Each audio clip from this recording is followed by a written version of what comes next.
నేను నిజం చెప్పాల్సిన అవసరం నాకున్నది. కేవలం ఛత్రపతి శివాజీ మహారాజ్ వారసులు, డాక్టర్ బాబాసాహెబ్ అంబేద్కర్ వారసులు, కొమ్రం భీం వారసులు, మహాత్మా జ్యోతిరావు పూలే వారసులు ఈరోజు ఏకం కావాల్సిన అవసరం ఈరోజు సిర్పూర్ నియోజకవర్గంలో ఉన్నది. इसलिए हम संघर्ष कर रहे कि यही सिरपुर काउंसिल में हमारे ऊपर, मेरे ऊपर कितने की केसेस लगाया. अब तक भी मैं कोर्ट में चल रहा, मगर मैं पीछे नहीं झुका कि मेरे समाज के लिए, मेरे समाज का मुंह मैं अभी तक भी नीचे नहीं करा. यह है सच्ची लड़ाई सिरपुर काउंसिल में. तो मैं आपके सबको मैं निवेदन कर रहा हूं कि मेरे साथियों, आज भी यही इटकेला पार्क के पास जाने के लिए जगह नहीं है. मेरे जो भी मेरे माता पिता जो भी है, अगर वहां पानी आए तो वह डूब के मर जाना. अगर किसको तो अगर हेल्थ इश्यूज आए तो ये प्रॉब्लम कितने दिन से चल रहा. तो इसके ऊपर मैं अपनी आवाज उठाया तो वो बोल रहा कि तुम्हारे को जरूरत नहीं है भाई, हम वोट डाल तो हम तो पूछना पड़ता ना. इसलिए मैं पूछा था, क्योंकि मिस्टर कोनेरू कोनप्पा, क्यों इटकेला पहाड़ में मेरे माता पिता आपको नहीं दिखे, क्यों रोड नहीं बना रहा. अब तक भी वो पानी आके मेरे माता पिता वहां गुजर हुए कितने की जने. अगर उसको सांप काटा या प्रेग्नेंट था, अगर पानी है तो, और मेरी माता पिता गुजरने का काम. तो ये सच्ची आवाज है नहीं भाई. इसलिए मैं पूछा था. मेरे पास पैसे नहीं है मेरे साथियों, मगर बहुजन का मूवमेंट है, इसलिए मैं काम कर रहा हूं. कि कुछ जने मेरे को बोल रहे भाई तुम बहुत छोटा आदमी है, तुम्हारी उम्र बहुत कम है. तो मैं उनसे बोल रहा भाई, देश के लिए जान देने वाला भगत सिंह 19 साल का था, उससे भी आज मेरी उम्र 10 साल बड़े है. कि मैं बोल रहा तो एमएलए बोला प्रवीण है, मेरा नाम प्रवीण है, तो प्रवीण छोटा आदमी है, मेरे ऊपर नहीं जीतता बोल के बोल रहा. तो मैं इसको निवेदन कर रहा भाई, मैं छोटा हूं मगर तेरे जैसे भू कब्जा के लिए मैं नहीं कर रहा. मैं तेरे जैसे कॉन्ट्रैक्ट पे कमीशन नहीं मारा. मैं तेरे जैसे पेदपेंड के ऊपर और चिंतलमान के वो साइड पे झाड़ा मैं नहीं काटा. तेरे जैसे सच्चा की आवाज उठाया मैं, तो ये सच्चा है नहीं.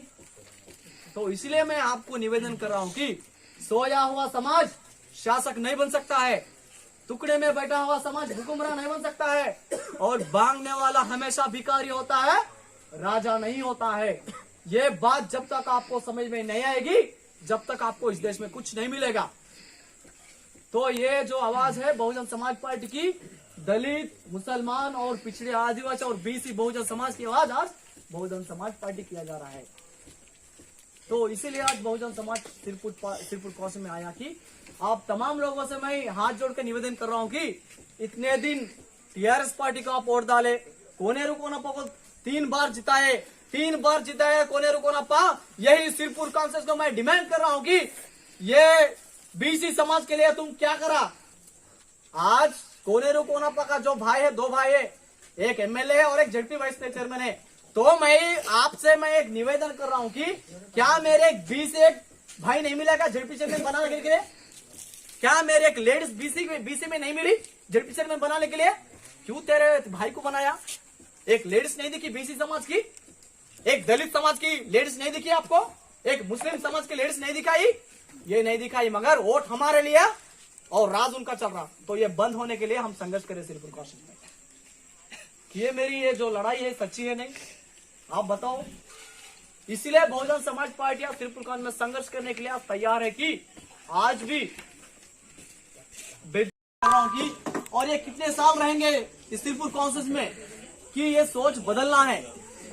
तो मैं सबसे निवेदन कर रहा हूं कि साथियों, छत्रपति शिवाजी महाराज ने बहुजन समाज के लिए काम करा. ये जो बहुजन समाज पार्टी है, ये दलित की पार्टी नहीं है, एससी एसटी बीसी माइनॉरिटी के समाज के लिए काम करके समाज को एकजुट करने का काम आज बहुजन समाज पार्टी सिरपुर काउंसिल में किया जा रहा है. लेकिन यहाँ टीआरएस पार्टी का जो कोनेरू कोनप्पा एमएलए है, उनको मैं वार्निंग कर रहा हूं कि ये बीसी समाज के लिए आप क्या करें. सिरपुर काउंसिल में 2014 में यही बहुजन समाज पार्टी का खंडवा उसके ऊपर लगा के सारे बहुजन समाज के पास आके ये बात बोला था. क्या बोला? 2014 में अगर बहुजन समाज पार्टी से मेरे को जीता है तो नागम्मा चेरू जो है ना, इसके ऊपर गौतम बुद्ध का स्टैचू बनाता बोला. ये सही नहीं है क्या? मालूम है आपको सभी लोगों को 2014 में बहुजन समाज को अपमान करके, बहुजन समाज को धोखा देके 2014 में बहुजन समाज पार्टी से जीत के आज तक भी सिरपुर नागम्मा चरू पे बुद्ध का विग्रह नहीं बंधा।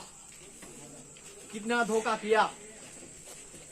मगर उनसे मैं निवेदन करूं मेरे साथियों, आज कागज नगर के बस स्टैंड के सामने अन्नदानम सत्याम बनाया, ठीक है, कोई बात नहीं, अच्छा है, खाना बना रहा, उसको मैं सलाम करता हूँ कोना पकू। मगर मैं एक बात बोल रहा हूँ, तेरे राजनीति करने के लिए 2 महीने में अन्नदान सत्याम को तू बनता, मगर 2014 में बुद्ध स्टैचू को क्यों नहीं बना? ये हमारी सोच है नहीं। इस विचार को किसने पूछना? तो हम पूछ रहे, अगर तुम लोग कोनेरू कोनापो अगर पूछते तुम्हारे ऊपर केस इंशाल्लाह तुम्हारे ऊपर लगा था। तो इनकी विचारधारा है कि हम डरने के नहीं, लेकिन हमारे पास संविधान है।